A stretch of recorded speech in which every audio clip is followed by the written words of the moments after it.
Hey guys, I welcome you all to one academy CA foundation YouTube channel. दोस्तों, जो लोग मुझे नहीं जानते उनको बता दूं कि I am Monish Vora, I am a chart accountant and मैं सीए फाउंडेशन लेवल पे इकोनॉमिक्स बीसीके का सब्जेक्ट पढ़ाता हूं। एंड आगे जाके सीए इंटर में भी आपको फाइनेंशियल मैनेजमेंट एंड इकोनॉमिक्स का सब्जेक्ट मैं ही पढ़ाऊंगा।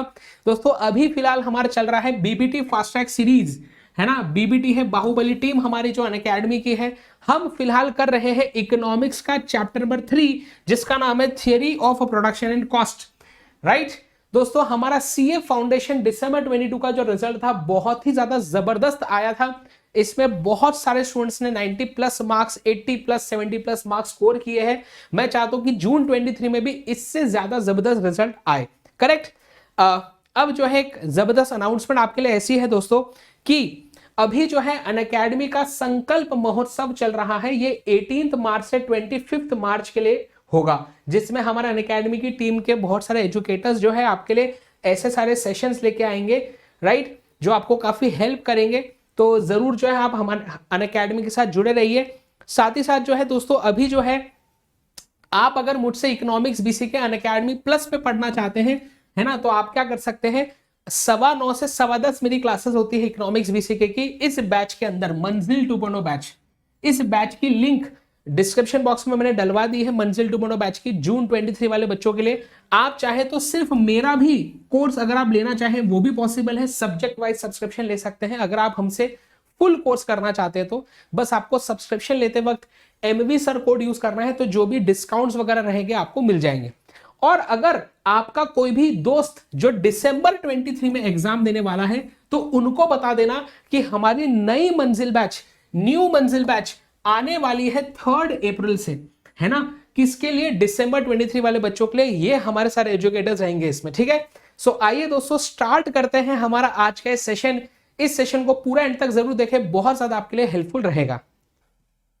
ओके, आ जाओ आ जाओ आ जाओ। सबसे पहली बात प्लीज सुनेंगे। आ जाइए, मैं आपको कुछ चीजें यहाँ पे लिखवा भी देता हूं, है ना। आ जाइए, चलो। तो बात करेंगे प्रोडक्शन ऑप्टिमाइजेशन। चलिए, तो मैं आपको बोल रहा था कि देखिए, हमने आपको अभी क्या पढ़ाया, यूनिट 1 में हमने आपको अभी तक पढ़ाया है कि शॉर्ट रन में हम क्या कर सकते हैं, हमारे सिर्फ वेरिएबल इनपुट को चेंज कर सकते हैं। फिक्स इनपुट हमारा जो होता है वो फिक्स रहता है शॉर्ट रन में, ऑब्वियसली। तो अगर शॉर्ट रन में मुझे आउटपुट को कम ज्यादा करना हो तो सिर्फ वेरिएबल आउटपुट को बदल के ही कर सकते हैं, है ना। और उसके लिए लॉ होता है law of variable proportion. Okay, then long run में हमारे सारे इनपुट्स वेरिएबल हो जाते हैं। तो लॉन्ग रन में जब मैं मेरे सारे इनपुट्स को एक साथ चेंज करता हूं तो उससे हमारे आउटपुट पे क्या असर पड़ेगा वो बताता है law of returns to scale. अब हम यहां पे पढ़ रहे हैं प्रोडक्शन ऑप्टिमाइजेशन, जो लास्ट टॉपिक है इस यूनिट का। प्रोडक्शन ऑप्टिमाइजेशन बोलता है कि एक प्रोड्यूसर अपने प्रोडक्शन के एक्टिविटी को ऑप्टिमाइज कैसे कर सकता है। अच्छा, से इसका मतलब क्या है बोलते, देखो, सबसे पहले ना एक प्रोड्यूसर हमेशा ऐसा सोचता है कि हमें कितनी क्वांटिटी बनानी चाहिए। तो सबसे पहले एक प्रोड्यूसर डिसाइड करेगा कि हमें क्वांटिटी ऑफ आउटपुट कितना बनाना है, ठीक है ना। तो हमें क्वांटिटी ऑफ आउटपुट कितना बनाना है, सबसे पहले ये डिसाइड करना पड़ेगा एक प्रोड्यूसर को। फिर हमने बोला आउटपुट बनाने के लिए, फिनिश गुड्स बनाने के लिए आपको कुछ इनपुट्स लगेंगे। फिनिश गुड्स बनाने के लिए, आउटपुट बनाने के लिए क्या आपको कुछ इनपुट्स लगेंगे। हाँ, हमने आपको बोला था कि आपको आउटपुट बनाने के लिए इनपुट लगेंगे। ओके, अब हमें जो इनपुट्स लगेंगे वो 2 प्रकार के हो सकते हैं। या तो वो हो सकता है लेबर, या तो वो हो सकता है कैपिटल। सर, और भी तो इनपुट्स होते हैं। हाँ, लेकिन हमने आपको पढ़ाया था कि हम इस चैप्टर में फर्दर एनालिसिस करने के लिए ऐसा अज्यूम करते हैं कि 2 ही टाइप के इनपुट है, लेबर और कैपिटल। समझा? तो फॉर एग्जाम्पल, अब सुनिए ध्यान से, फॉर एग्जाम्पल मैं ऐसा बोल रहा हूं कि अगर मुझे फॉर एग्जाम्पल 100 यूनिट्स बनाने हैं आउटपुट के, है ना, मुझे 100 यूनिट्स ऑफ आउटपुट बनाना है, तो मैं ये लेबर और कैपिटल को किस कॉम्बिनेशन में यूज करूं? मैं लेबर और कैपिटल को किस कॉम्बिनेशन में यूज करूं जिससे मेरा 100 यूनिट्स ऑफ आउटपुट बन सके? वापस से, मैं मेरे लेबर और कैपिटल को मैं मेरे लेबर और कैपिटल को क्या बताइए, किस कॉम्बिनेशन में यूज करूं जिससे क्या बताइए, जिससे जो है हमारा 100 यूनिट्स ऑफ आउटपुट बन सके। ठीक है, तो अब यहां पे ऐसा बोला जाता है कि देखो हम कोई भी अलग अलग टाइप के कॉम्बिनेशंस ले सकते हैं। अब ये देखो, ये केस टू केस बेसिस पे डिपेंड करेगा, आप कौन से टाइप का आउटपुट बना रहे हो उस पर डिपेंड करेगा। फॉर एग्जाम्पल हम आपको ऐसा बोल रहे हैं, फॉर एग्जाम्पल समझिए कि अगर आपको 12 लेबर और एक मशीनरी अगर आप यूज करें, फॉर एग्जाम्पल 12 लेबरर्स और एक मशीनरी अगर आप यूज करें, तो समझो इससे 100 यूनिट्स ऑफ आउटपुट बन सकते हैं। अच्छा, क्या ऐसा हो सकता है कि एक और मशीनरी के बढ़ाने के वजह से, समझो अगर मैं 2 मशीनरी यूज करूं और अगर यहां पे नंबर ऑफ लेबर्स को समझ लो कर दूं 6, तो क्या ऐसा हो सकता है कि इससे भी 100 यूनिट्स बने? हो सकता है। तो समझो इससे भी ऐसा होता है। फॉर एग्जाम्पल इसका मतलब है, सुनो ध्यान से, इसका क्या मतलब है कि अगर मैं 12 लेबरर्स और एक मशीनरी को यूज करूंगा तो एक टाइम पीरियड में मैं 100 यूनिट्स ऑफ आउटपुट बना सकता हूं।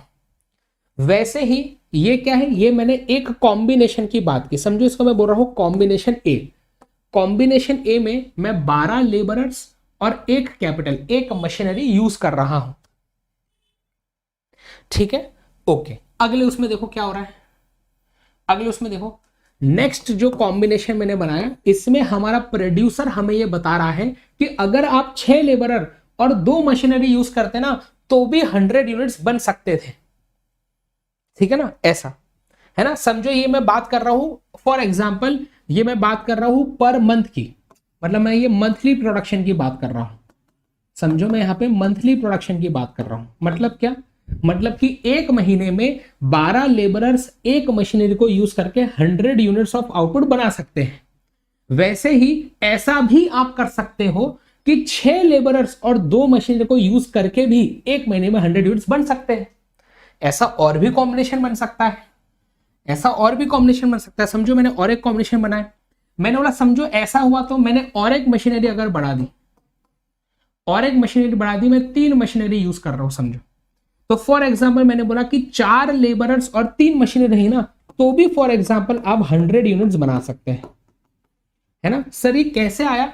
ये जो डेटा है ना, ये हमें कोई प्रोड्यूसर ही अवेलेबल करवाएगा, प्रोड्यूसर ही बताएगा, जो भी प्रोडक्शन कर रहा है वही हमें बताएगा कि 100 यूनिट्स बनाने के लिए मैं या तो ये कॉम्बिनेशन में यूज कर सकता हूं इनपुट को, या तो ये कॉम्बिनेशन में, या तो ये कॉम्बिनेशन में। ये जो कॉम्बिनेशन जो हमने अभी बनाए ये वेरी कर सकते हैं, अलग अलग केसेस में अलग अलग कॉम्बिनेशन बन सकते हैं। अभी आपको एक्सप्लेनेशन के लिए मैंने यहाँ पे ये फिगर्स लिए हैं, हमेशा ऐसा ही होगा ऐसा जरूरी नहीं है, अलग अलग केसेस में अलग अलग कॉम्बिनेशन बनेंगे। अच्छा, अब यहां पे बात देखेंगे, प्लीज ध्यान से देखेंगे। हम अब क्या कर सकते हैं, हम जो है, हाँ प्लीज ध्यान दीजिए, हम यहां पे क्या कर सकते हैं बेटा, हम जो है ना यहां पे, प्लीज ध्यान दीजिए, हम यहां पे लेबरर्स, मैं इसको लिख सकता हूं नंबर ऑफ यूनिट्स, या number of units of input x.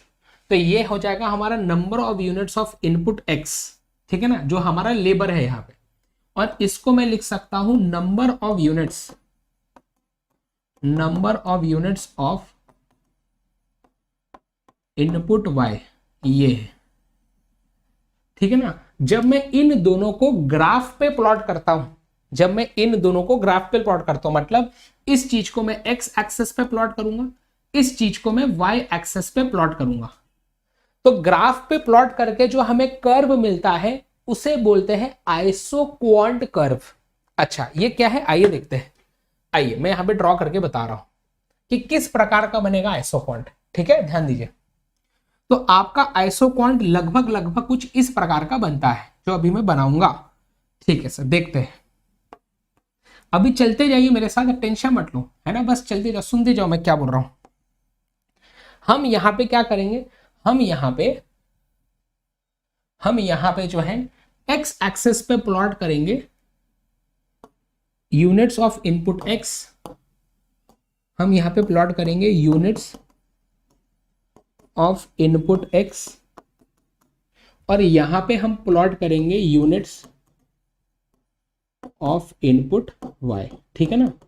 मैंने ऊपर जो भी टर्मिनोलॉजी यूज की है ना, मैंने आपको ऊपर जो जो चीजें बताई है कि प्रोडक्शन ऑप्टिमाइजेशन, आइसोक्वांट, ये जो भी शब्द बोले ना सबका मतलब बताऊंगा। थोड़ा धैर्य रखिए, सुनिए मेरी बात पहले। ठीक है, अब मैं यहां पे क्या करूंगा ना, मैं यहां पे जो मैंने अभी ये कोऑर्डिनेट्स लिखे हैं, कोऑर्डिनेट्स हम बना सकते हैं इससे। ये एक्स एक्सेस पे है, ये वाई एक्सेस पे है। तो पहला कोऑर्डिनेट क्या बनेगा हमारा ग्राफ बनाने के लिए, ये बनेगा, ये एक्स एक्सेस पे है, ये वाई एक्सेस पे है, तो इसका कोऑर्डिनेट बनेगा बेटा 12,1।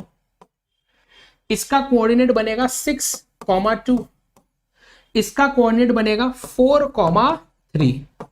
अब कुछ बच्चे जो एकदम एक्स्ट्रा सोचेंगे, बोलेंगे अच्छा सर समझ में आ गया सर, इनका मल्टीप्लीकेशन सेम होना चाहिए तो ऐसा होगा। ऐसा नहीं है बेटा, यहाँ पे महज एक इत्तेफाक है कि 12 इंटू 1 12 आ रहा है, 6 इंटू 2 12, इसका कोई मल्टीप्लीकेशन से कुछ लेना देना नहीं है। ठीक है ना। हमने क्या किया, हमने अभी एक ऐसा टेबल बनाया जिस टेबल में हमने बोला कि अगर हमें 100 यूनिट्स बनाने हैं तो 100 यूनिट्स बनाने के लिए हमें लेबर और कैपिटल किस कॉम्बिनेशन में यूज करना पड़ेगा, वो अलग अलग कॉम्बिनेशन बताओ। ये टेबल बस यही बता रहा है कि लेबर और कैपिटल के ये कॉम्बिनेशंस अगर यूज किए तो एग्जैक्ट 100 यूनिट्स ही बनेगा। तीनों केसेस में 100 यूनिट्स बनेगा। अब जब मैं इन कोऑर्डिनेट्स को प्लॉट कर दूंगा हमारे इस ग्राफ पे, चलो प्लॉट करते हैं इसको, आ जाइए हम इसको प्लॉट करके देखते हैं। राइट, तो चलो मैं इसको प्लॉट कर रहा हूं अभी जल्दी से।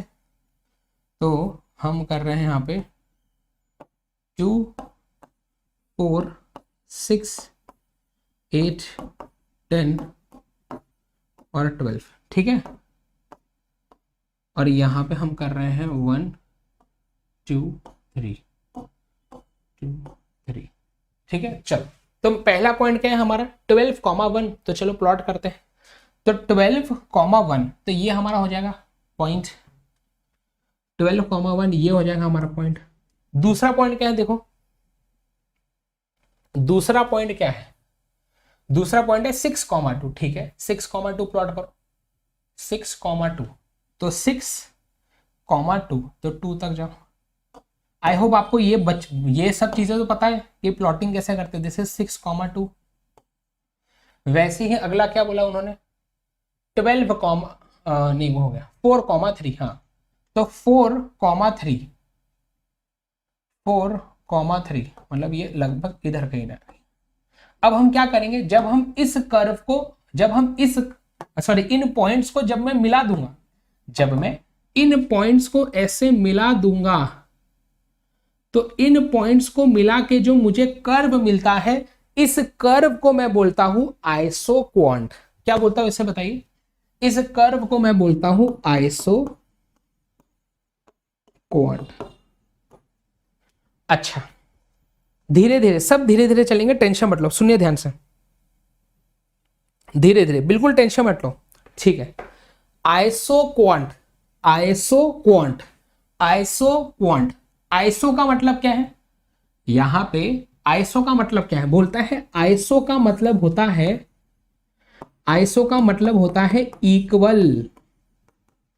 आइसो का मतलब होता है इक्वल। क्वांट, ये जो क्वांट शब्द है, क्वांट, इस क्वांट शब्द का मतलब होता है क्वांटिटी ऑफ आउटपुट।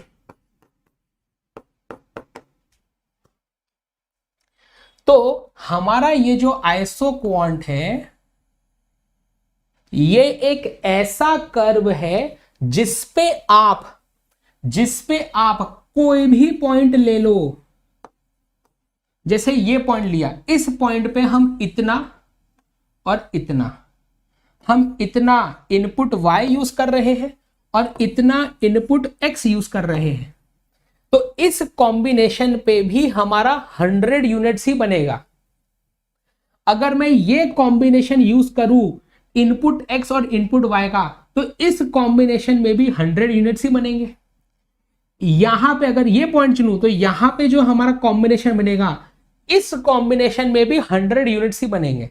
मतलब कि आइसो क्वांट एक ऐसा कर्व होता है जिस कर्व पे हमें इन दो इनपुट्स को यूज करने के कॉम्बिनेशन के बारे में पता चलता है, जिन कॉम्बिनेशंस में हमारा सेम लेवल ऑफ आउटपुट बनता हो। अच्छा, वापस से बोल रहा हूं, प्लीज ध्यान दीजिए। मैं वापस से बोल रहा हूं बेटा, प्लीज ध्यान दीजिए। अरे भाई साहब, हमारा कर्व भी मिट गया। तो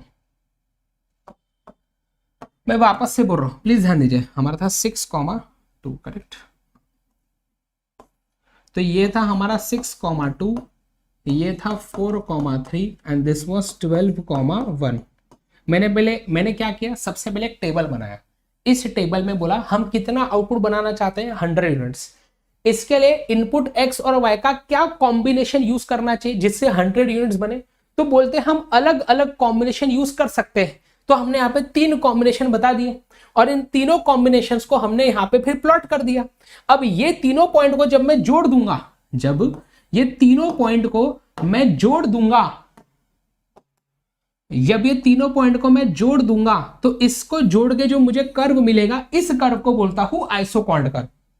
ये कर्व बताता है कि इस कर्व पे चाहे मैं कोई भी पॉइंट लूं, जैसे ये पॉइंट लिया, तो इस पे भी जो कॉम्बिनेशन x और y का आएगा, इनपुट x और y का आएगा, इस कॉम्बिनेशन पे भी 100 यूनिट्स ऑफ आउटपुट ही बनेगा। इस पे भी 100 यूनिट्स ऑफ आउटपुट ही बनेगा। इस पे भी 100 यूनिट्स ऑफ आउटपुट ही बनेगा। इस पे भी 100 यूनिट्स ऑफ आउटपुट ही बनेगा। मतलब कि एक आइसो क्वांट एक लेवल ऑफ आउटपुट को डिपिक्ट करता है। जैसे ये आइसो क्वांट है 100 यूनिट्स को डिपिक्ट कर रहा है। मतलब अगर 100 यूनिट बनाने हैं आउटपुट के, तो इस कर्व पे चाहे कोई भी पॉइंट को चुनो, उस पॉइंट पे जो x और y का जो कॉम्बिनेशन आएगा ना, उसमें 100 यूनिट ही बनेंगे। बस ये है आइसो क्वांट। बताइए क्या बात समझ में आ रही, मुझे बताइए फास्ट। क्या बात समझ में आ रही, मुझे बताइए जल्दी से। हाँ, इन डिफरेंस कर पे आएंगे बाद में। इतनी बात पहले समझ में आ रही, पहले बताइए प्लीज। अच्छा सर, फॉर एग्जाम्पल हमें एक बात बताइए। सर हमें एक बात बताइए, मतलब बोलो सर। समझो हमें 150 यूनिट्स बनाने होते तो, हमें 150 यूनिट्स बनाने होते तो, अगर हमें 150 यूनिट्स बनाने होते तो उसका अलग से आइसो क्वांट बनता, उसका अलग से दूसरा आइसो क्वांट बनाना पड़ता 150 यूनिट्स वाला है। हाँ, एक आइसो क्वांट में एक लेवल ऑफ आउटपुट की ही बात होती है। मतलब अगर 100 यूनिट बनाने हैं तो ये आइसो क्वांट पे कोई भी पॉइंट पे 100 यूनिट ही बनेंगे। अगर 100 यूनिट से ज्यादा बनाना है तो ज्यादा इनपुट लगेंगे। अगर 100 यूनिट से ज्यादा बनाना है तो ज्यादा इनपुट लगेंगे कि नहीं। हाँ, तो अगर 100 यूनिट से ज्यादा बनाना है तो जो नया आइसो क्वांट होगा वो इसके आगे होगा। देखो इधर है, राइट साइड में होगा इधर, क्योंकि इधर देखो, इधर कोई भी पॉइंट लो। जैसे अगर मैं इसमें पॉइंट लेता हूं ये वाला, इस पॉइंट पे, अच्छा चलो, हाँ इस पॉइंट पे क्या हो रहा है, देखो हमारा इनपुट x इनपुट y भी ज्यादा यूज हो रहा है, इनपुट x भी ज्यादा यूज हो रहा है। मतलब कि ये आइसो क्वांट 100 यूनिट का है। इससे ज्यादा बनाना है तो राइट साइड में नया आइसो क्वांट बनाना पड़ेगा जिसपे उससे ज्यादा यूनिट्स बनेंगे। इससे कम बनाना है तो इसके नीचे आएगा। अगर इससे कम बनाना है तो फिर इसके नीचे बनाना पड़ेगा आइसो क्वांट। तो ये आईएसओ क्वांट इससे नीचे वाले लेवल ऑफ आउटपुट की बातें करेगा, पर एक आईएसओ क्वांट पे एक लेवल ऑफ आउटपुट की ही बात होती है। ये बात समझ में आई या नहीं मुझे बताइए फास्ट, जल्दी से बताइए, फास्ट है ना, प्लीज ध्यान दीजिए, बड़े आगे बताइए फास्ट जल्दी से। ओके हाँ प्लीज ध्यान दीजिए बेटा। तो अब आइए हमारे नोट्स में क्या लिखा है, एक बार क्विकली देख लेते हैं हमारे नोट्स में क्या लिखा है, कहाँ गया, हाँ ये रहा, चलिए।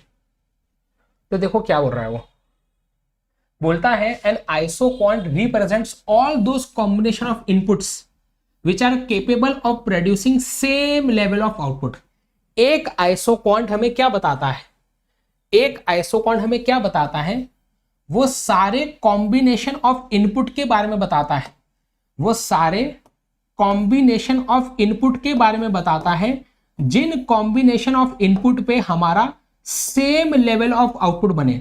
मतलब अगर मैं 1,12 एक यूनिट x का 12 यूनिट y का यूज करूं तो भी 100 यूनिट्स बनेंगे।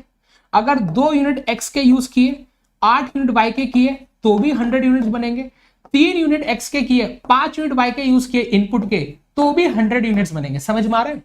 एक आइसो क्वांट वो सारे कॉम्बिनेशन के बारे में बताता है जिसपे हमारा सेम लेवल ऑफ आउटपुट बनता है। क्या ये बात समझ में आ रही है मुझे बताइए? ओके अब है ना, ये बात समझ में आ रहा है? ओके अब बात आती है सर हम आइसो क्वांट कर्व को और एक नाम बोल सकते हैं, हम इसको बोल सकते हैं बेटा, हम इसको बोल सकते हैं, प्लीज ध्यान दीजिए, हम इसको जो है बोल सकते हैं इक्वल प्रोडक्ट कर्व, क्योंकि ये लाइन ये कर्व बताता है कौन से कॉम्बिनेशन में हमारा इक्वल प्रोडक्शन हो रहा है।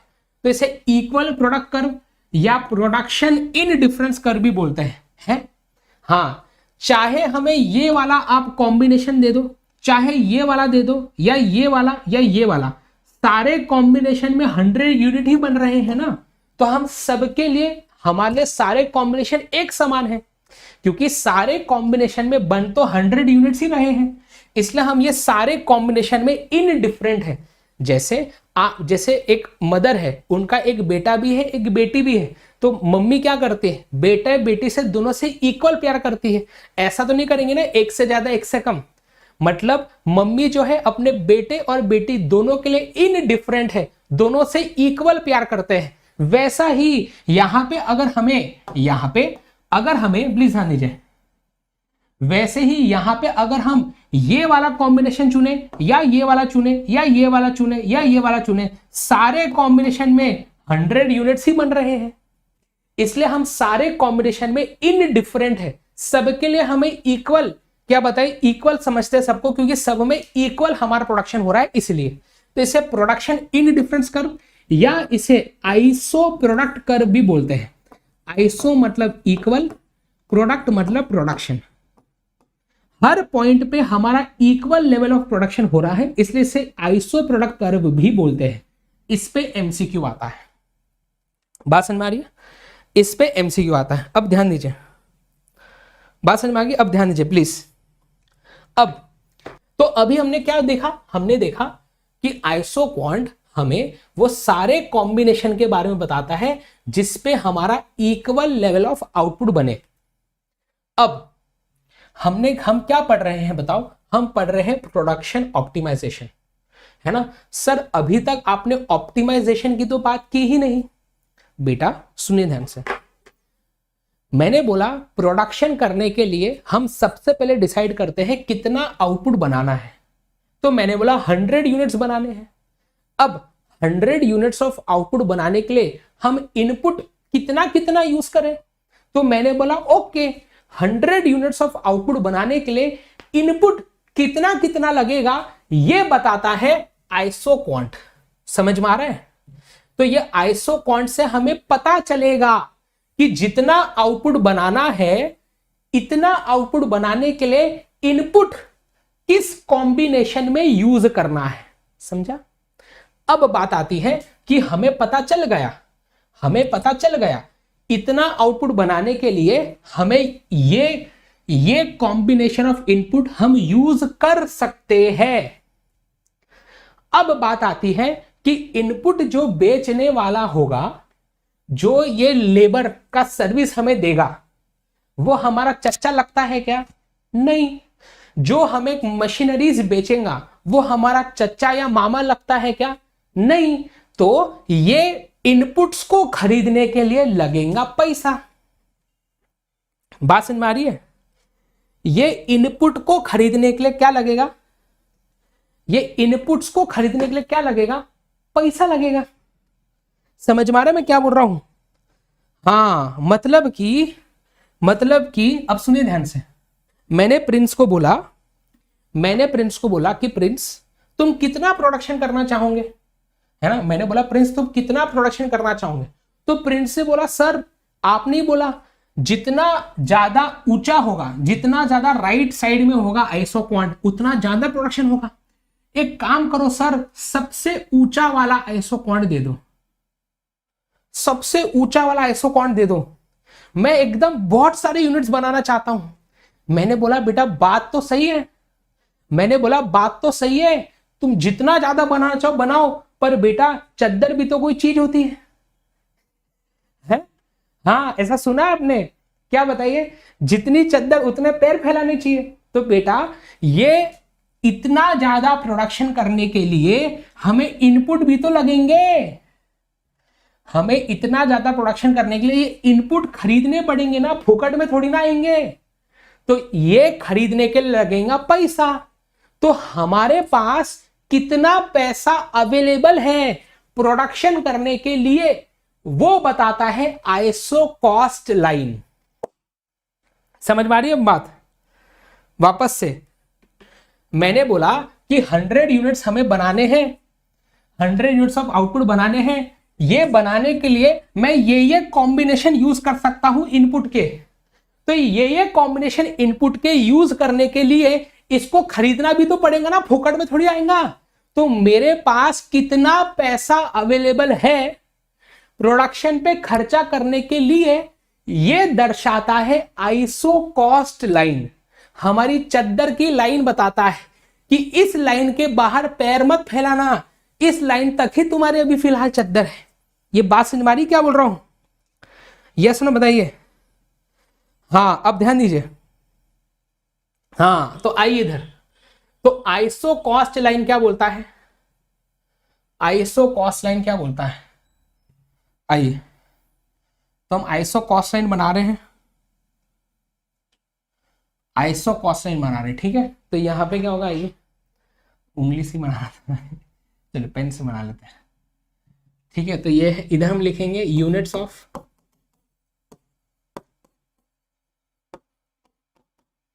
इनपुट y, और यहां पे आ जाएगा यूनिट्स ऑफ इनपुट x, ठीक है? ये x एक्सिस, ये y एक्सिस, ये ओरिजिन। हमारा आइसो कॉस्ट लाइन बनता है बेटा ऐसा। कैसा? ऐसा। ऐसा होता है iso cost line. Iso cost line हमारे चद्दर की लाइन बताता है कि हमारा बजट इधर तक का ही है।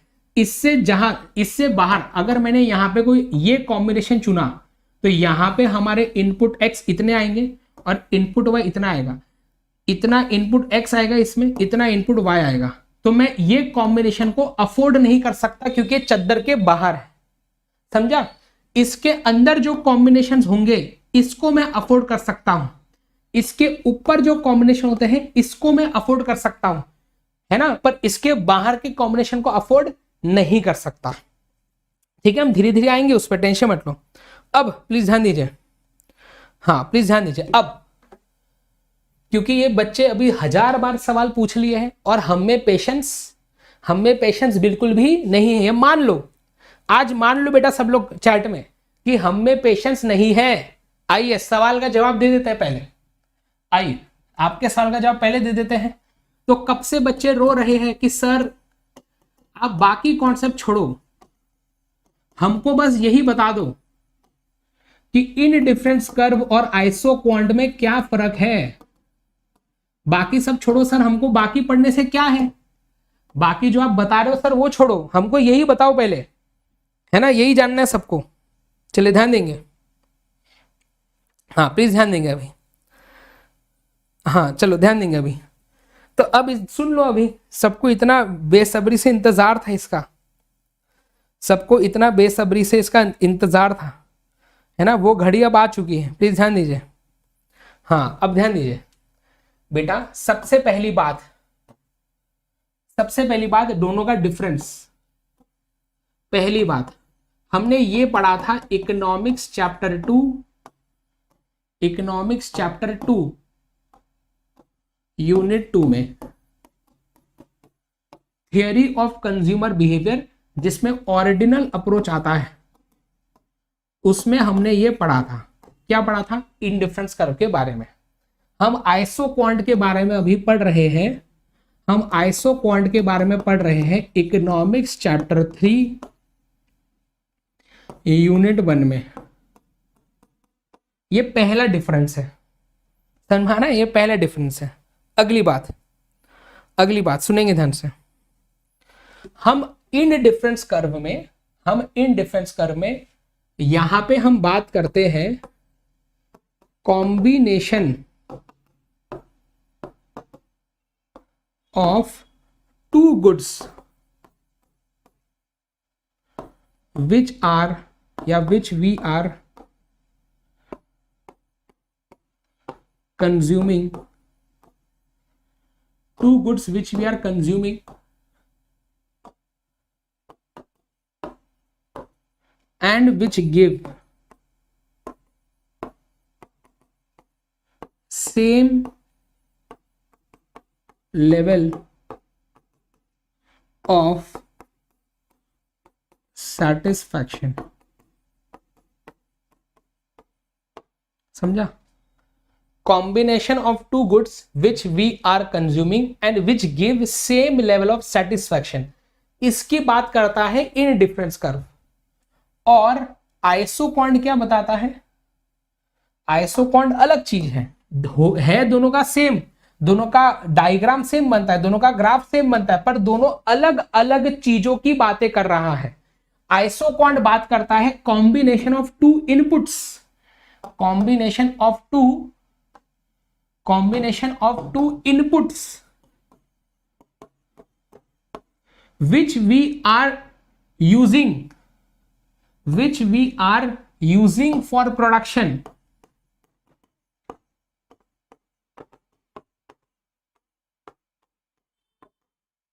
and which gives same level of output, same level of quantity of output। तो ये है दोनों में फर्क। हम इन डिफरेंस कर्व जो इकोनॉमिक्स चैप्टर 2 यूनिट 2 में पढ़े, वो बात करता है दो गुड्स जो हम कंज्यूम कर रहे हैं जिससे सेम लेवल का सेटिस्फैक्शन हमें मिलता हो, उसकी बात यहां करते हैं। हम आइसोक्वांट में बात कर रहे हैं कॉम्बिनेशन ऑफ टू इनपुट्स जो हम प्रोडक्शन प्रोसेस में यूज कर रहे हैं, जो हमें सेम लेवल ऑफ आउटपुट देता हो। क्या दोनों में फर्क समझ में आ रहा है? अभी क्या बोलना चाह रहा हूं बताइए फास्ट।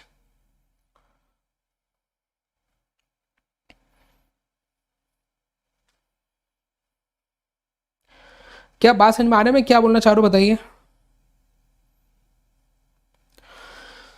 तो हम इन डिफरेंस कर्व में सेटिस्फैक्शन की बात करते हैं, लेवल ऑफ सेटिस्फैक्शन की। हम आइसोक्वांट में लेवल ऑफ आउटपुट की बात करते हैं। दोनों अलग चीज की बात कर रहे हैं दोनों में। अब समझ में आ गई बात, है ना? दोनों बिल्कुल ही अलग चीज है। यस, दोनों का डायग्राम सेम, दोनों का ग्राफ सेम बनता है, पर अलग अलग चीज है ना। दोनों बता अलग अलग चीज रहे हैं, है ना बेटा? ये तो ऐसी बात ही हो गई कि शाहरुख खान और सलमान खान सेम है। क्यों? सरनेम सेम है ना दोनों के। ऐसा होता क्या? दोनों अलग व्यक्ति है, हाँ दोनों के सरनेम सेम है, पर सेम व्यक्ति है क्या वो? नहीं। वैसे ही इन दोनों का ग्राफ सेम है, तो दोनों सेम हो गए क्या? नहीं, दोनों अलग अलग चीज बता रहे हैं। अब ध्यान दीजिए थे। हाँ, और एक चलो देखो डिफरेंस और बता रहा हूं, प्लीज ध्यान दीजिए। हाँ प्लीज ध्यान दीजिए बेटा, प्लीज। हम इन डिफरेंस कर्व जब बनाते हैं ना, प्लीज ध्यान दीजिए। आइए, तो मैं लिख रहा हूं यहां पे इन डिफरेंस कर्व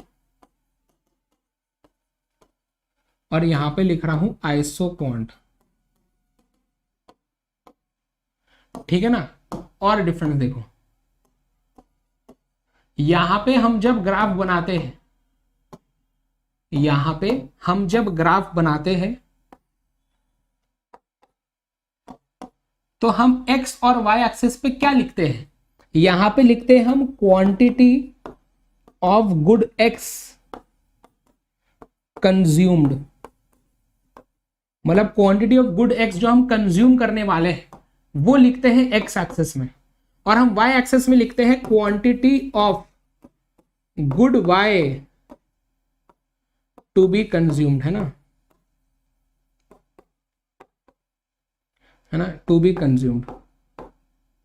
और यहां पे जो हमारा कर्व बनता है, हमारा जो कर्व बनता है ये हमें लेवल ऑफ सेटिस्फैक्शन की बात करता है कि कितना सेटिस्फैक्शन हमें मिल रहा है। चाहे हम यहां पे ये कॉम्बिनेशन में x और y को कंज्यूम करें या इस कॉम्बिनेशन में x और y को कंज्यूम करें, दोनों में हमें सेम लेवल ऑफ सेटिस्फैक्शन मिलेगा। ये होता है क्या, इंडिफरेंस कर्व। अब इसी चीज को अगर हम यहां पे लेके जाए, इसी चीज को अगर हम यहां पे लेके जाए, प्लीज ध्यान दीजिए, इसी चीज को मैं लेके जा रहा हूं बेटा इधर, तो यहां पे आइसो क्वांट में हम क्या करते हैं, हम आइसो क्वांट में x एक्सिस में प्लॉट करते हैं, हम आइसो क्वांट में x एक्सिस में प्लॉट करते हैं क्वांटिटी ऑफ इनपुट x, समझा, quantity of input x to be used in production, quantity of input y to be used in production, और ये हमें लेवल ऑफ आउटपुट की बात करता है, ये लेवल ऑफ आउटपुट की बात करता है। चाहे हम इस कॉम्बिनेशन में, चाहे हम ये कॉम्बिनेशन में x और y को यूज करें या इस कॉम्बिनेशन में यूज करें, हमारा सेम लेवल ऑफ आउटपुट बनेगा। क्या फर्क अब समझ में आ रहा है, कितना ज्यादा डिफरेंस है दोनों में? फास्ट बताइए, कितना ज्यादा है डिफरेंस, समझ में आ रहा है बात क्या बोल रहा हूं? फास्ट बताइए बेटा। हाँ, अब आगे नेक्स्ट बेटा, थोड़ा सा हम 10-15 मिनट हम एक्स्ट्रा ले सकते हैं, थोड़ा सा 10-15 मिनट एक्स्ट्रा लेंगे, हल्का सा 7:15 तक मैक्स लेंगे क्लास को, ठीक है? चलो ध्यान दीजिए, इधर आइए, ठीक है? आगे नेक्स्ट, अब दोनों में सेम चीज है, हमने इंडिफरेंस कर्व में पढ़ा था। अच्छा चलो और एक चीज लिखवा रहा हूं, प्लीज ध्यान दीजिए, हमारे स्लोप ऑफ, थर्ड पॉइंट लिखा रहा हूं, स्लोप ऑफ इंडिफरेंस कर्व होता है बेटा MRS, marginal rate of substitution, है ना, कि हमें एक एडिशनल यूनिट x के लिए हम y की कितनी कुर्बानी देते हैं, ये होता है MRS, slope of indifference curve. वैसे ही हमारा स्लोप ऑफ आइसो क्वांट होता है बेटा MRTS, marginal rate of technical substitution. Formula वैसा ही बनता है क्योंकि स्लोप का फॉर्मूला ही ये है, तो फॉर्मूला तो सेम ही रहेगा ना। हाँ, इसका मतलब क्या है, marginal rate of technical substitution, ध्यान दीजिए। तो MRTS का मतलब ये होता है, सुनिए ध्यान से, MRTS का मतलब ये होता है, प्लीज ध्यान से सुनेंगे, यहां पे एक यूनिट, हमारे एक एडिशनल यूनिट के लिए हमने कितनी कुर्बानी दी, 6 यूनिट की कुर्बानी दी, तो हमारा पहला स्लोप हो जाएगा 6। यहां पे एक एडिशनल यूनिट के लिए कितना कम किया लेबर को, 2 यूनिट से, तो हमारा क्या हो जाएगा बताइए, पहले 6 का MRTS फिर 2 का MRTS। तो MRTS क्या होता है, फास्ट MRTS क्या होता है कि अगर हमने एक यूनिट को बढ़ाया तो उसके वजह से दूसरे यूनिट को कितना कम करना पड़ेगा। वापस से देखो, मुझे 100 यूनिट्स बनाने हैं, मुझे आउटपुट के 100 यूनिट्स बनाने हैं। अगर मैं यहां पे एक इनपुट को बढ़ाता हूं और अगर दूसरे को भी बढ़ाऊंगा तो 100 यूनिट से ज्यादा बनेंगे ना। अगर मुझे 100 यूनिट्स ही बनाने हैं और अगर एक इनपुट को मैं बढ़ा रहा हूं तो दूसरे को मुझे कम करना ही पड़ेगा, तभी हम सेम लेवल ऑफ आउटपुट बना पाएंगे। समझ में आ रहा है? तो एक इनपुट को बढ़ाने के लिए दूसरे इनपुट को कितना कम करना पड़ेगा, यह बताता है हमारा MRTS, marginal rate of technical substitution. और इसकी जो वैल्यू है बेटा प्लीज ध्यान देंगे, हाँ प्लीज ध्यान दीजिए। एंड इसकी जो वैल्यू है, इसकी जो वैल्यू है बेटा देखो, पहले 6 थी MRTS की वैल्यू, फिर 2 हो गई। कैसे आई? एक एडिशनल इनपुट, एक इनपुट बढ़ाने की वजह से दूसरे इनपुट को 6 से कम किया तो 6 हो जाएगा MRTS। यहां पे एक एडिशनल इनपुट के लिए दूसरे इनपुट को 2 से कम किया तो ये 2 हो जाएगा हमारा MRTS। समझा? अच्छा, तो हमारा जो MRTS होता है उसकी वैल्यू भी गिरते रहती है, उसकी वैल्यू भी गिरते रहती है। क्यों गिरते रहती है? क्योंकि यार देखो, जब हमारा यहाँ पे पहले सिर्फ 2 ही मशीनरी थी तो 6 लेबर से काम चल रहा था। अब जब और एक मशीनरी आएंगी तो क्या और लेबर को और जीरोज कर दूं क्या? लेबर को और 6 से गिरा दो, अरे तो लेबर बचेंगे ही नहीं ना। अरे लेबर और कैपिटल दोनों होना। तो जैसे जैसे एक इनपुट बढ़ता ना तो दूसरे इनपुट को जो हम कम कम कर रहे थे तो उसको हमने पहले 6 से कम किया, फिर कम कम यूनिट से उसे कम करेंगे, 2 से ही कम किया, ऐसा। ठीक है ना? तो सिंपल भाषा में MRTS हमारा गिरते रहता है। इसके वजह से देखो, MRTS क्या है? हमारा स्लोप है। MRTS बेटा क्या है? हमारा स्लोप है ना? ये चीज मैंने बच्चों को कहां पढ़ाई थी? इकोनॉमिक्स चैप्टर 2 में हमने पढ़ाया था कि MRTS क्या है बेटा, बताइए। ये हमारा यहां पे गिरते जा रहा है, इसकी वैल्यू गिरते जाती है, इसकी वैल्यू गिरते जाती है, हमारा स्लोप की वैल्यू। तो इसके वजह से हमारा जो आइसो क्वांट है उसका शेप होता है कॉन्वेक्स टू द ओरिजिन। कैसा होता है? Convex to the origin. Sir convex to the origin का मतलब क्या है? यहां पे आ जाओ, देखो। चूंकि हमारा MRTS जो कि इसका स्लोप है वो गिरते जा रहा है, तो इसका जो स्टीपनेस है ना, जो कर्व का स्टीपनेस है वो कम कम होते जाता है। देखो, पहले स्टीपनेस ज्यादा थी, फिर स्लोप की वैल्यू कम हुई तो स्टीपनेस कम हुआ, कम हुआ, कम हुआ, कम हुआ, कम हुआ। तो जब स्लोप की वैल्यू गिरती है ना तो स्टीपनेस, किसी भी कर्व की स्टीपनेस कम होती है। जैसे यहां पे ज्यादा स्टीप है, फिर स्लोप की वैल्यू कम हुई तो स्टीपनेस कम हुई, फिर कम हुई, फिर कम हुई, ऐसा। सो इसलिए इसका शेप ऐसा बनता है। अब अगर मैं इस चीज को ओरिजिन के नजरों से देखूंगा, अगर मैं इस कर्व को ये ओरिजिन के नजरों से देखूंगा, इसके नजर से देखूंगा, तो हमें ये कॉन्वेक्स शेप का दिखता है। इसलिए बोलते हैं an isoquant is convex to the origin. Origin के नजरों से कॉन्वेक्स है। हमने बचपन में पढ़ा था कि ऐसा मिरर है, तो अगर मैं इसको इधर से देखूं, इस मिरर को, तो इधर के नजरों से ये मिरर कॉन्वेक्स शेप का है। और अगर इस मिरर को मैं ये वाली ये साइड से अगर देखूंगा तो इसका शेप कॉनकेव होता है। आई होप ये बचपन में आपने पढ़ा होगा, कॉन्वेक्स कॉनकेव। समझ में आ गई बात मैं क्या बोल रहा हूं? अब ध्यान दीजिए, ठीक है? अब आइए वापस, ठीक है? अब आइए, तो ये बात समझ में आ गई? हाँ, तो जैसे यहां पे देखो, यहां पे भी एक्चुअली इन डिफरेंस कर्व में भी वही होता है। हमारा इन डिफरेंस कर्व में भी MRS की वैल्यू फॉलिंग होती है, इसलिए इन डिफरेंस कर्व भी हमारा कॉन्वेक्स होता है। ओरिजिन के नजरों से ये भी कॉन्वेक्स ही है। समझ में आ रहा है? इन डिफरेंस कर्व भी कॉन्वेक्स होता है टू द ओरिजिन। तो ये दोनों क्या है? दोनों सेम, दोनों का शेप सेम होता है। दोनों चीज अलग अलग बता रहे हैं पर दोनों का शेप सिमिलर होता है। ठीक है ना? तो हम यहां पे भी लिख सकते हैं कि MRS is falling and that is why slope of indifference curve is also convex to the origin। तो ये दोनों की सिमिलैरिटी है कि इंडिफरेंस कर्व का भी स्लोप की वैल्यू गिरती है, आइसो क्वांट के भी स्लोप की वैल्यू गिरती है, इसलिए दोनों का शेप होता है कॉन्वेक्स टू द ओरिजिन। ये बात समझ में आगे? बताइए फास्ट जल्दी से।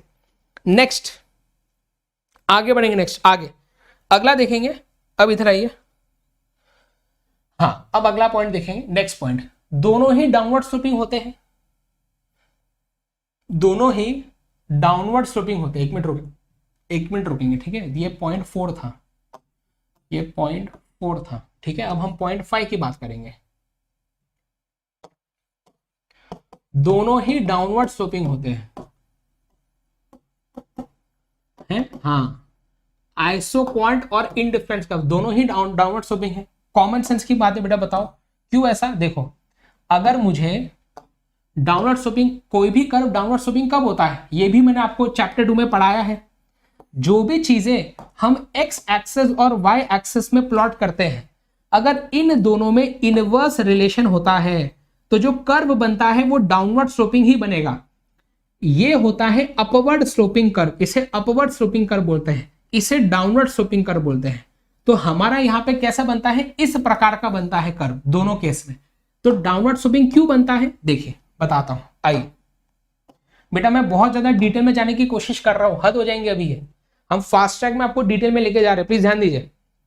सुनिए, यहां पे हमारा ये डाउनवर्ड स्लोपिंग क्यों है, बोलता है ये इसलिए है क्योंकि अगर मैं यहां पे इनपुट x को बढ़ाऊंगा तो इनपुट y को बढ़ाऊंगा तो इनपुट x को कम करना ही पड़ेगा, तभी हमारा इक्वल लेवल ऑफ आउटपुट बनेगा। जैसे कि इधर आइए, मैंने अगर इनपुट y को बढ़ाया, 1 से 2 लेके गया, तो x को मुझे कम करना ही पड़ेगा, तभी जाके हमारा ये सेम लेवल ऑफ आउटपुट बनेगा।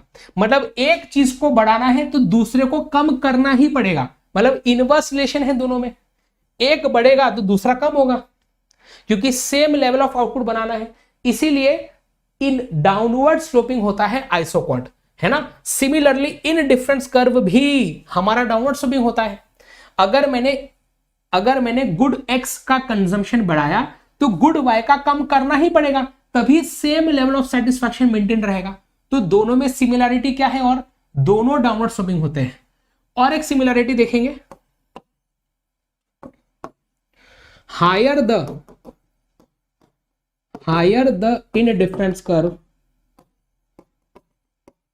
Higher the level of satisfaction, है ना। जितना ऊंचा होगा आपका इंडिफरेंस कर्व, उतना ज्यादा आपका लेवल ऑफ सेटिस्फैक्शन।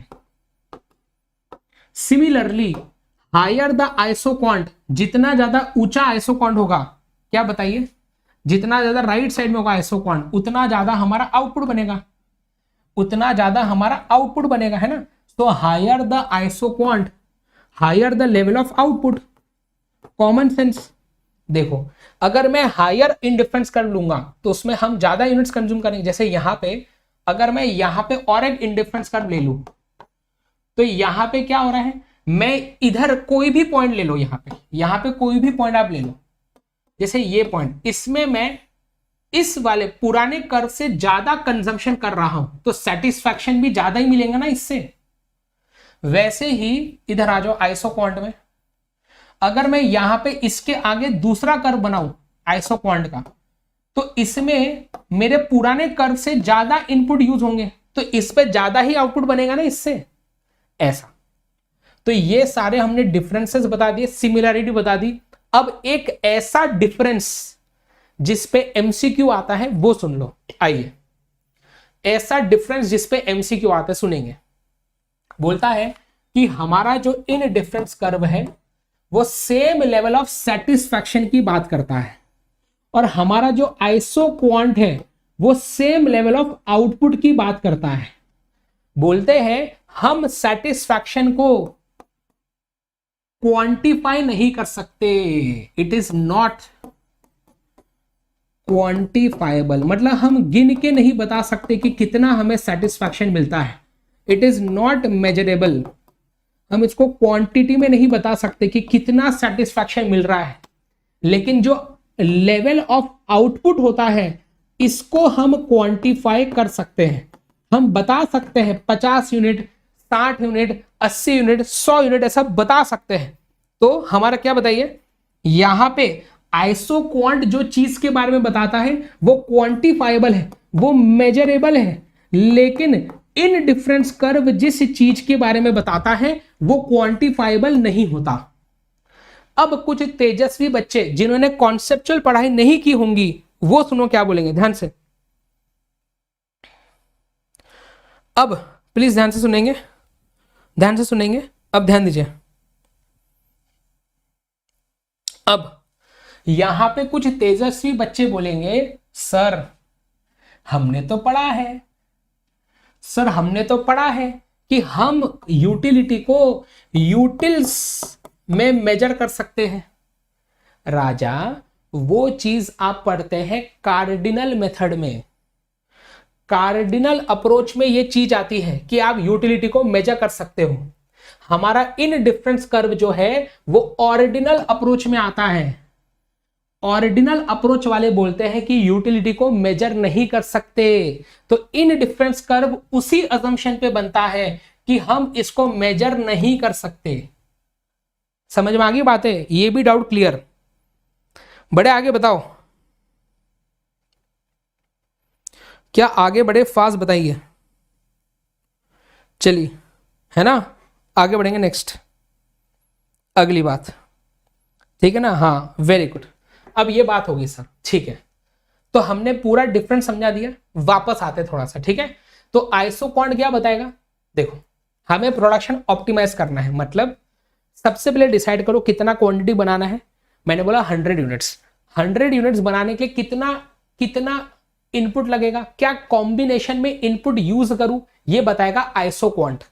अब हमें पता चल गया कि हम तो अलग अलग कॉम्बिनेशन यूज कर सकते हैं, तो कोई भी कर लो। अरे बेटा, ये अलग अलग कॉम्बिनेशन यूज करने में खर्चा भी तो अलग अलग होगा। जब आप 12 यूनिट लेबर और 1 मशीनरी यूज करेंगे तो उसका खर्चा अलग आएगा। जब आप 6 लेबर और 2 मशीनरी यूज करेंगे उसका खर्चा अलग आएगा। जब 4 लेबर 3 मशीनरी यूज करेंगे उसका खर्चा आएगा अलग। तो कौन से कॉम्बिनेशन में हमें, इसमें से कौन से कॉम्बिनेशन में हमारा खर्चा कम से कम लगेगा, वो कॉम्बिनेशन को ढूंढना है। और जब हमने उस कॉम्बिनेशन को ढूंढा तो हमारा कॉस्ट हो जाएगा मिनिमाइज और प्रॉफिट हो जाएगा हमारा मैक्सिमाइज। और इसे ही बोलते हैं प्रोडक्शन को ऑप्टिमाइज करना, जो इस टॉपिक का नाम है। तो प्रोडक्शन ऑप्टिमाइजेशन का मतलब है कि आप जितना आउटपुट बनाना चाहते हो उसको बनाने के लिए जो इनपुट यूज करोगे वो इनपुट कम से कम खर्चे में कौन सा कॉम्बिनेशन इनपुट का चुनना चाहिए जिससे हमारा उतना आउटपुट बन सके। तब हम बोलेंगे कि अगर आपने वो कॉम्बिनेशन पे प्रोडक्शन किया तो तुम्हारा कॉस्ट मिनिमाइज होगा, प्रॉफिट मैक्सिमाइज होगा। इसको बोलते हैं प्रोडक्शन को ऑप्टिमाइज करना। बात समझ में आई? नहीं बताइए फास्ट, जल्दी से। अब हमने क्या बोला? इधर आइए, इधर आइए, पहले यहां पे आइए, इधर देखो। हमने ये पॉइंट्स आपको बता दिए, आपको मैंने कर्व बनाना सिखा दिया, इसके प्रॉपर्टीज आपको मैंने बता दिए। क्या थे प्रॉपर्टीज? बताओ जल्दी जल्दी।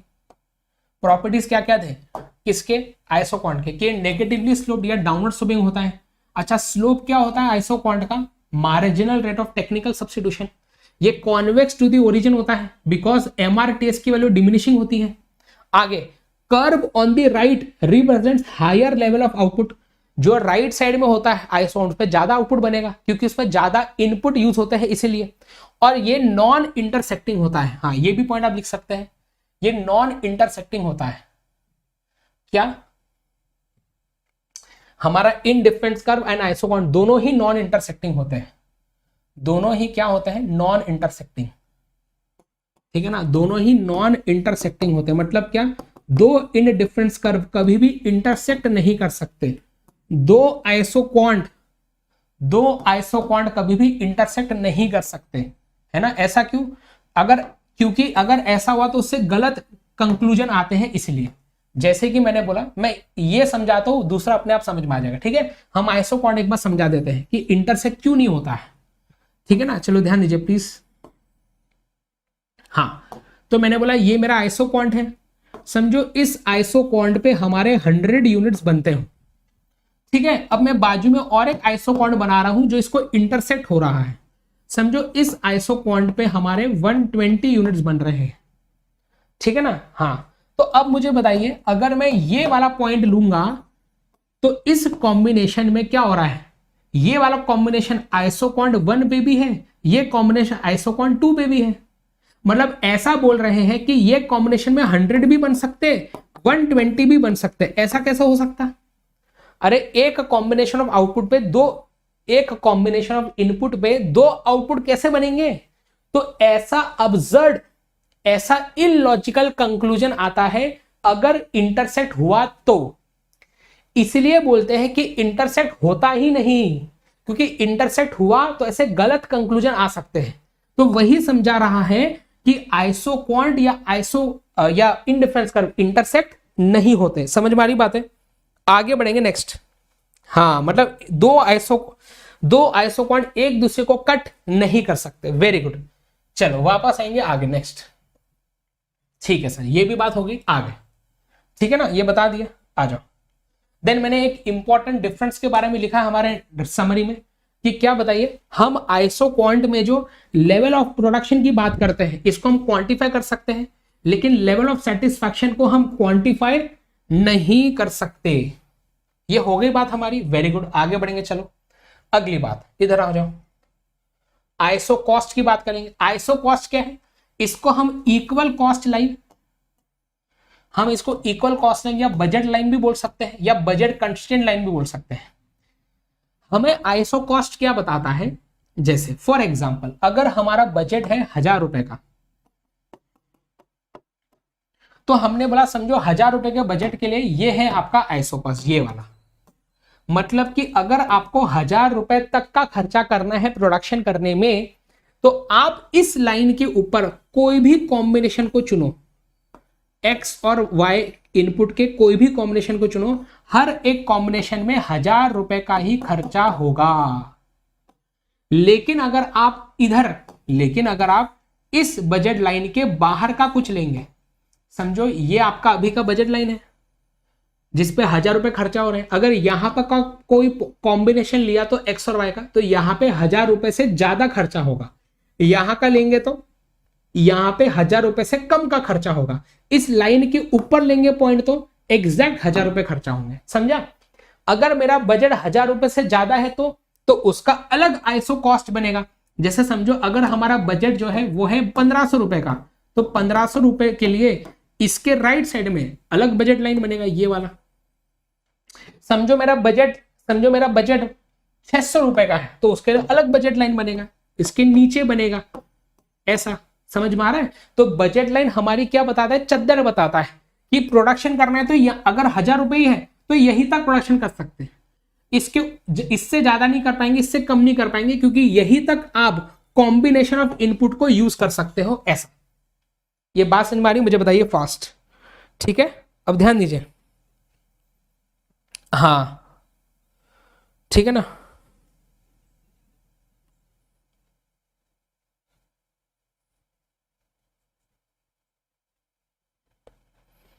ओ हो, तो अभी ये हमें ज्ञान ज्ञान बता रहे हैं बेटा, ज्ञान की बात चल रही है।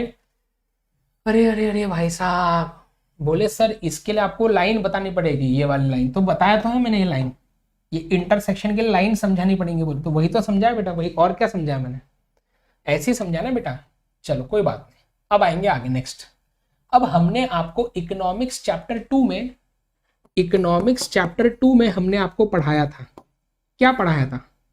मैंने पढ़ाया था आपको स्लोप ऑफ बजट लाइन, है ना। जब हम इन डिफरेंस कर्व पढ़ते हैं ना, तब भी एक बजट लाइन पढ़ते हैं। वो वाला बजट लाइन क्या होता है? जो बताता है कि हम दोनों गुड्स पे खर्चा करने के लिए जो कंज्यूमर के पास इनकम है वो कितनी है, वो वाला बजट लाइन होता है। यहां पे आइसो कॉस्ट लाइन क्या बता रहा है कि प्रोडक्शन करने के लिए प्रोड्यूसर के पास कितना रुपया है प्रोडक्शन करने के लिए, ये बता रहा है। ठीक है ना। चैप्टर 2 में जो बजट लाइन पढ़ा ये क्या बता रहा है कि गुड्स खरीदने के लिए कंज्यूमर के पास इनकम कितना है। इसका स्लोप का फॉर्मूला होता है price of X upon price of Y. मतलब कि हम जब बजट लाइन बनाते हैं तो हम बोलते हैं यहां पे यूनिट्स ऑफ एक्स एंड यहां पे लिखते हैं यूनिट्स ऑफ वाई, जो हम कंज्यूम करने वाले हैं। तो एक्स को खरीदने का खर्चा price of X divided by Y को खरीदने का खर्चा प्राइस ऑफ वाई, इसे हम बोलते हैं प्राइस रेशियो भी बोल सकते हैं। इसे बोलते हैं प्राइस रेशियो। ये होता है स्लोप ऑफ बजट लाइन। ये पढ़ा था इकोनॉमिक्स चैप्टर 2 में। यही कॉन्सेप्ट लगता है इधर आइसो कॉस्ट में। बोलता है, प्लीज ध्यान दीजिए, बोलता है कि हाँ, तो बोलता है यहां पे कि आइसो कॉस्ट का स्लोप निकालना हो तो अगर आइसो कॉस्ट का स्लोप निकालना हो तो क्या, तो अगेन हम क्या बोलेंगे, देखो बोलते हैं जनरली हम जब आइसो कॉस्ट लाइन बनाते हैं ना, जनरली हम जब आइसो कॉस्ट लाइन बनाते हैं तो एक्स एक्सिस में प्लॉट करते हैं यूनिट्स ऑफ लेबर को और वाई एक्सिस में प्लॉट करते हैं यूनिट्स ऑफ कैपिटल को। लेबर को तो इसका स्लोप क्या होना चाहिए, इसका स्लोप क्या था, एक्स में जो था उसको यूज करने का खर्चा प्राइस ऑफ एक्स, वैसे ही लेबर को यूज करने का खर्चा वेजेस डिवाइडेड बाय वाई को यूज करने का, खरीदने का खर्चा, वैसे ही कैपिटल को यूज करने का खर्चा रेट ऑफ इंटरेस्ट। तो इसलिए बोलते हैं slope of isoquant is W/R। ये चीज आपके बुक में नहीं लिखी है लेकिन इंस्टीट्यूट ने ये मॉक टेस्ट पेपर में पूछा है। समझ में आ रहा है W/R क्या है, बताइए फास्ट जल्दी से, ठीक है, बढ़े आगे, वेरी गुड, नेक्स्ट आगे बढ़ेंगे, ठीक है। तो आइसो कॉस्ट क्या बताता है, वो सारे उन कॉम्बिनेशन के बारे में बताता है जिसमें हमारा सेम खर्चा हो, एक गिवन आउटले, मतलब जैसे समझो मेरा आउटले है 1000 रुपए का, मतलब मैं 1000 रुपए खर्चा करना चाहता हूं प्रोडक्शन पे, तो ये वाला जो आइसो क्वांट है ये मुझे वो सारे कॉम्बिनेशन ऑफ एक्स और वाई के बारे में बताएगा जिसमें मेरा एग्जैक्ट 1000 रुपीज खर्चा हो। तो जो भी पॉइंट हमारा आइसो कॉस्ट पे लाई करेगा उस पे एग्जैक्ट उतना ही खर्चा होता है बजट जितना, ऐसा समझ में आ गया। ओके, अब बोलते हैं तो फाइनली प्रोड्यूसर इक्विलिब्रियम पे कब आएगा। इक्विलिब्रियम पे आने का मतलब है प्रोड्यूसर कब सबसे ज्यादा खुश होगा, प्रोड्यूसर कब सबसे ज्यादा सेटिस्फाई होगा। प्रोड्यूसर सेटिस्फाई सबसे ज्यादा तभी होगा बेटा जब वो जो आउटपुट बनाना चाहता था उसका जो डिजायर्ड आउटपुट था,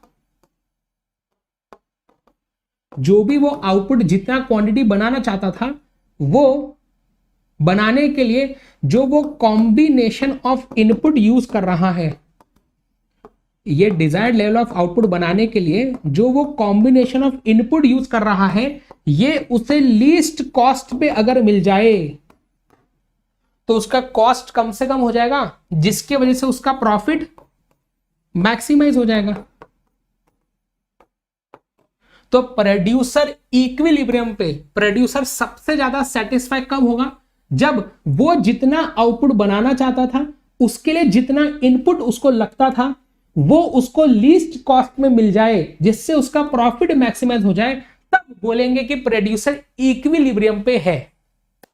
तो बोलेंगे अच्छा ग्राफ पे बताओ, तो बोलते हैं देखो सबसे पहले हमारा प्रोड्यूसर डिसाइड करता है कि कितना प्रोडक्शन करना है, कितना लेवल ऑफ आउटपुट बनाना है। तो समझो उसने बोला मुझे 100 यूनिट्स बनाने हैं, तो 100 यूनिट्स बनाने के लिए हमारा ये क्या है, 100 यूनिट्स बनाने के लिए हमारा ये है आइसो क्वांट। इस आइसो क्वांट पे कोई भी कॉम्बिनेशन ले लो, बोले कोई भी कॉम्बिनेशन ले लो, हर एक कॉम्बिनेशन पे आपका एग्जैक्ट 100 यूनिट्स बनेंगे।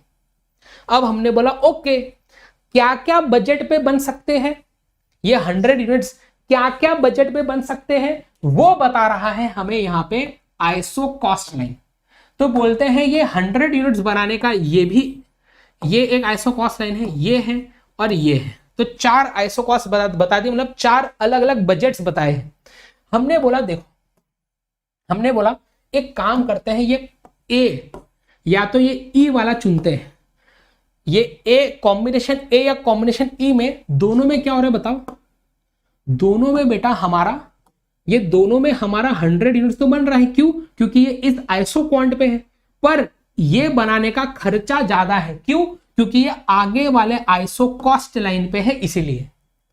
अरे हम सेम 100 यूनिट्स कम खर्चे में बना सकते हैं। देखो बी और डी, ये दोनों कॉम्बिनेशन इसके नीचे है ना, ये आइसोकॉस्ट के नीचे वाला आइसोकॉस्ट में है, तो इस पे कम खर्चा होगा और यहां पे 100 यूनिट्स बन रहे हैं। बट हमें पता चलता है कि इससे भी कम खर्चा हो सकता है। कहां पे?